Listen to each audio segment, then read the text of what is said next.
Hi, I'd like to welcome Alan King, President and CEO of Workplace Options, and Oliver Moses, Managing Partner at WindRose Health Investors, to share their insights regarding the recent announcement of a new partnership.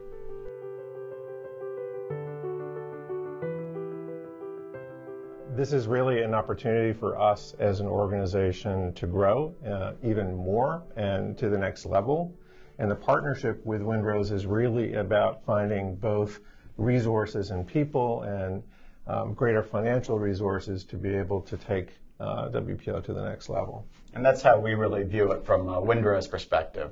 WindRose is a private equity fund that looks for companies that are high performance and where we think that we have confidence in a team that is able to take it to another level. And our job is really to enable that team to get there, hopefully faster than they could on their own, by providing support, both financial and operational. But it really starts with the right team and a conviction that this is a team and a platform that is in a position to grow and do great things. And we, as an organization, we evaluate well over 500 opportunities a year. We probably invest in about 3 of them. So when you think about what that means for Workplace Options and our view of the platform that you and the team have built here, I think the numbers speak for themselves.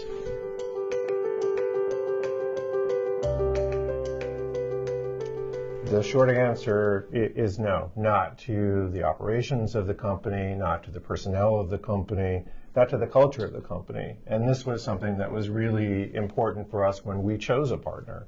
And WindRose was really very clear that what they saw in us was something that already was good, and it was an opportunity really to make it even stronger and better. I think that's right. And frankly, as an investor, I think one of the key things to keep in mind is where our job ends and a management team's begins. We're not operators. We don't pretend to be operators. We're investors.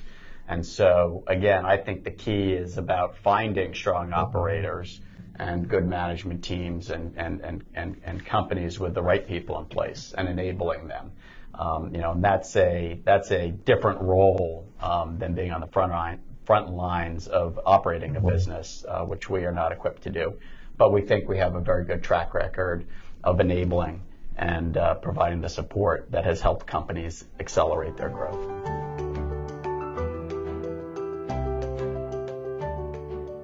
I think, as Alan mentioned, hopefully what we're bringing to the table is additive. We have built our careers and spent our careers working with healthcare and wellness companies.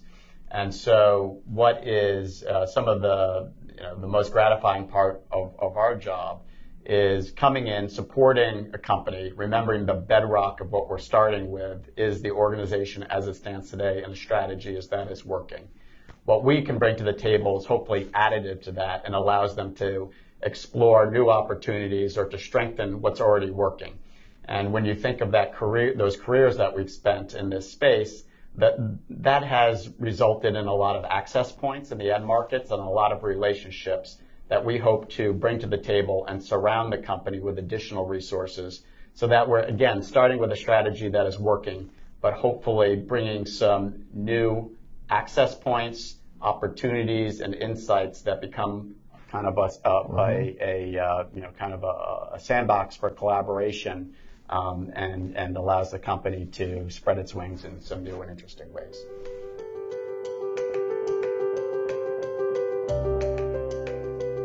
As we both talked about, there's not a desire to change the core of what we do as an organization or the structure in staff or culture, what makes WPO. That stays the same. As Oliver has said, it's really about the potential for more. So the only change that our clients will see is really the ability for us to go deeper, stronger, wider in the markets and to the issues that are a concern and need for them. I think that's right. And frankly, as we have gotten to know the company over the last few months, what has really stood out is the relationships with the clients and how strong those are And that is a theme that we just kept hearing again and again and again.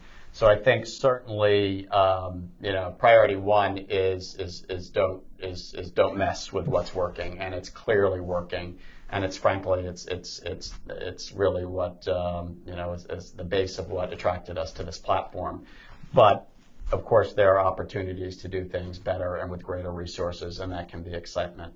But again, when we looked at this platform, there was, with an unusual degree of consistency, the messaging we heard back from the clients is that the service that they are receiving is appreciated and stands out from other service providers.